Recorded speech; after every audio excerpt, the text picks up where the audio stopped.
Well, welcome back, Air Gunners. This is Zach from the Shooter Zone, where we are always staying on target. All right, so we're back with episode 2 of the Daystate Huntsman Revere in 22 caliber. And what we're going to do today is we're just going to keep it simple. We have the crony set up, and we're going to check some velocities. And I have a little 2-inch gong set up at 40 yards.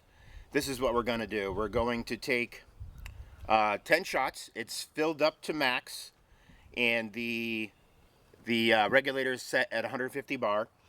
And so I'm going to call off the first 10 shots and what the feet per second is on those, just so we can see what those are. I'm shooting through it today the JSB 18.1 grain pellets, and we're going to just see what we get out of this. On top we have the Axeon 6 to 24 by 50 millimeter scope, and at the end the 0 dB moderator. Okay, I think that's it. Again, we're going to keep it simple, so I'll call off these first 10 shots, and after that we're going to go and see how many shots we get out of a full tank on this, or whatever you want to call it, tube. And again, we'll just get that basic information. Alright, so let's do this. I already have one in the chamber. We're going to take some shots here, and I'll let you know what the velocities are on this.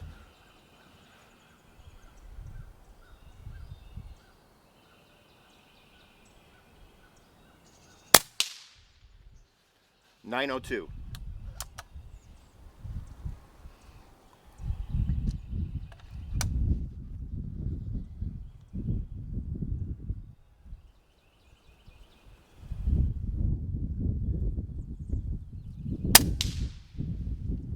.901.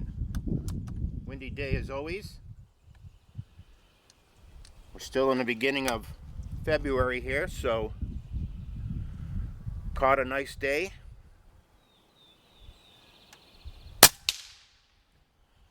$8.99.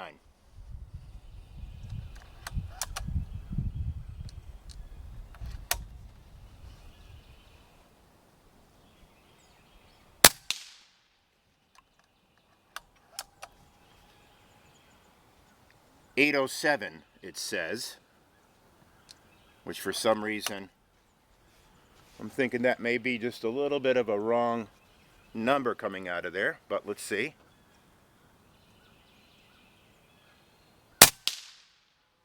$9.03. Excuse me, $9.03. I am just using a basic Caldwell chronograph.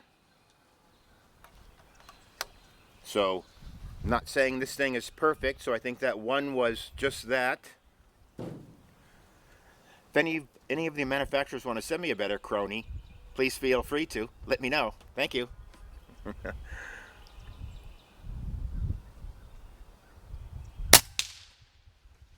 $9.02. Again, if that one was really just over 800 feet per second, I would have noticed a difference not only in the sound but in the trajectory, and that didn't happen.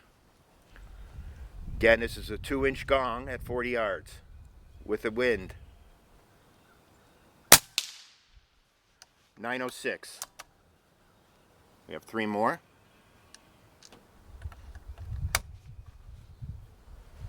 You could probably hear the pellets slapping the gong.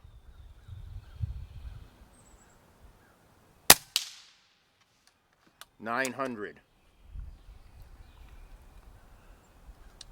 This Huma regulator works very well, very consistent.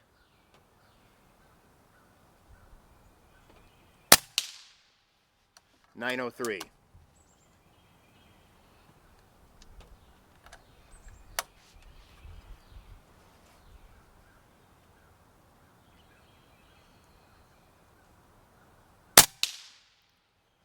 $903. Again, very, very consistent on these FPS readings. For sure that one was a misreading at 800 and something, whatever it was. But this thing is very consistent. Let's just check to see what the ear is at right now. I mean, we've hardly used any You know, we've, I think we're probably at about 220 or something like that, 220, 230 bar on this. So again, we've got plenty to go. So this is what we're going to do. Now I'm just going to run 10 more through it, and then we'll check and see on occasion what the FPS is and where we are on airfill. Alright. And I'll probably speed this up a little bit so you don't have to sit here after every one.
All right, there's another 10.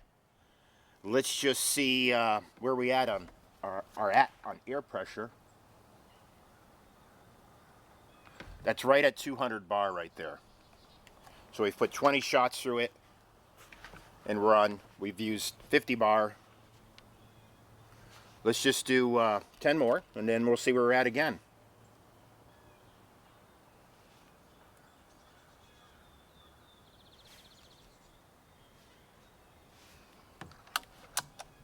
Let's check the FPS on this one, just to see where we're at.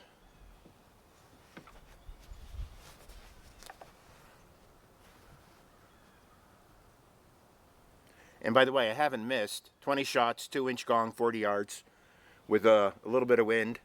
Not that that's some incredible feat, but just so you know. All right, that's 847. So we have dropped just a little bit over the last several pellets on FPS. But, again, we just have to know our range. This isn't necessarily abnormal, where we'll get a little bit different reading after 10 shots. But we just need to know, again, how many bar we have in our tank, and that'll give us a pretty good idea of where we're at in the string as far as feet per second. But that hasn't changed the point of impact at all, just so you know as well. So let's finish running these next 10 through here, and we'll check the air pressure again.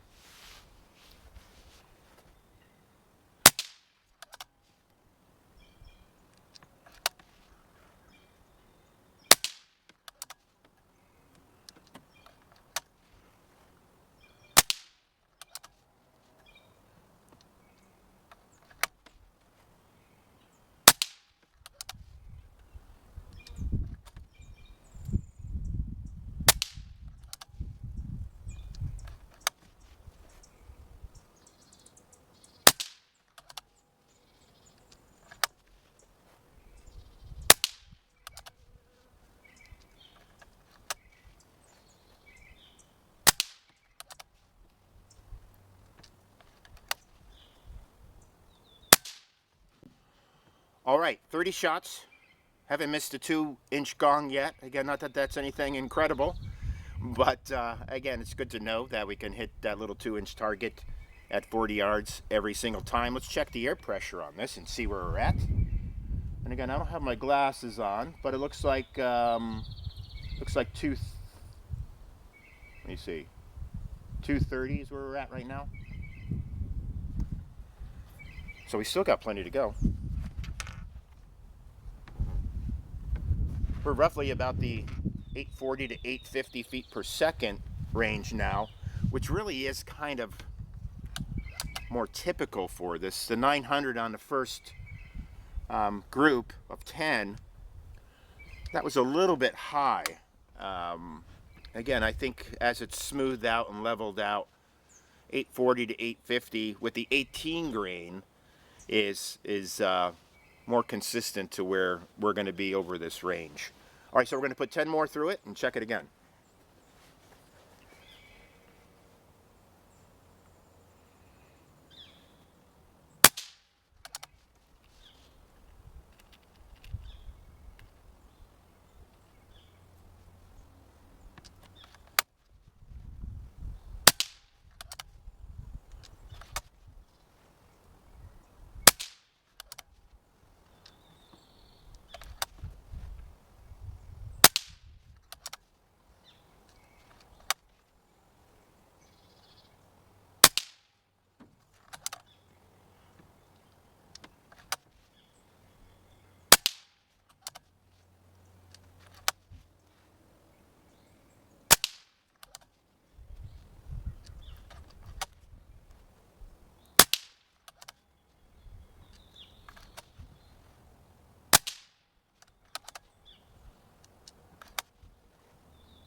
All right, 40 shots. We're at 804, and I just realized that I gave you the wrong PSI on the tube last time.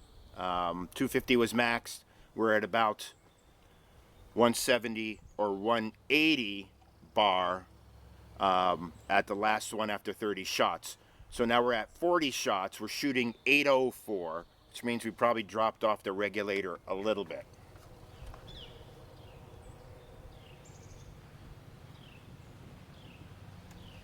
I would say we're right at 150 bar right now, which again is where the regulator's set on this. And so we got 40 shots. And I think that's what they say, 40 shots. So that's fantastic. We had a spread of really about 900 down to 800 feet per second. But again, the first group of these at full 250 bar, you know, that's when we're pushing that 900 feet per second. Once we got down off of that some, and then we really leveled out at about the 840 to 850, and we got that through to the 30 shots, and then from there down to 150 bar on the regulator or on the PSI on the tube. And then we came down a few more feet per second down to about just over 800 feet per second. That was 40 shots. All 40 shots hit the 2-inch gong at 40 yards, which again is not any incredible feat, but just goes to show you the consistency. Even from 900 feet per second down to 800 feet per second, we're still hitting that 2-inch gong without any problem. We did just drop just a hair as we're coming down, but nothing that really affected. And I was aiming dead center of that 2-inch gong. So within an inch, we were hitting all 40 shots on that 2-inch gong because we didn't drop below that gong. And again, I was aiming dead center at that 2-inch gong. So obviously that means we stayed within an inch throughout that entire 100 FPS range that we had. But that'll give you a really good idea of what this thing is capable of. As you know, and I'll show the image again, this thing can put easily, you know, 5 consistent shots at a very small, in a very small hole. All shots touching. And I forgot what the reading was last time, but it was probably something like, you know, 0.3 something inches at 40 yards with that 5-shot group, which again is fantastic. Can't complain about that. This thing is a shooter, no doubt about that. And again, with a good scope like the Axeon and the 0 dB moderator, this thing is quiet and it is accurate, that's for sure. And not only that, the build quality on this is of course exceptional, and love this safari stock on this. I think it looks pretty darn cool. Again, it's not smooth. It's got, you could really feel the wood grain on this. I'm not sure how they accomplished this, but I would imagine it probably had something to do with sandblasting, is what I would say. Again, I don't know if that's known or not how they accomplished this finish, but to me, I would say it could be that. It could be, something that's accomplished on a CNC machine. I don't know. But anyways, it's cool and it works good. The cheek piece is great. And they really just thought of every single bit of this rifle when they were building this and designing this. So that's all I have for this episode. We'll have to see what the next one's going to be on. Again, if you have any questions about this that I haven't covered so far in the first 2 episodes, let me know, so this way I could bring it up in the next episode on this. And I'm not sure what that'll be on, but maybe your questions will help me determine that. Someone did ask last time, you talk too much. Yes, some people say I talk too much, and others say I don't talk enough, so I don't know. I like to think I'm kind of in the middle. I don't get those responses too often, but there you go. Anyways, that's it for today. I'm going to stop talking right now, so there you go. And so if you haven't liked this page yet, please click below and like this page. If you haven't liked us on Facebook, the Shooter Zone on Facebook, check out that page. If you're interested in Daystate and BroCock products, I started a new page, BroCock Daystate USA on Facebook. Check that page out as well. I'll put the links for all of this down below, so it'll make it easy for you to click on it and get to those places. Until next time, shoot lots, be safe, and we'll see you again soon. Take care now.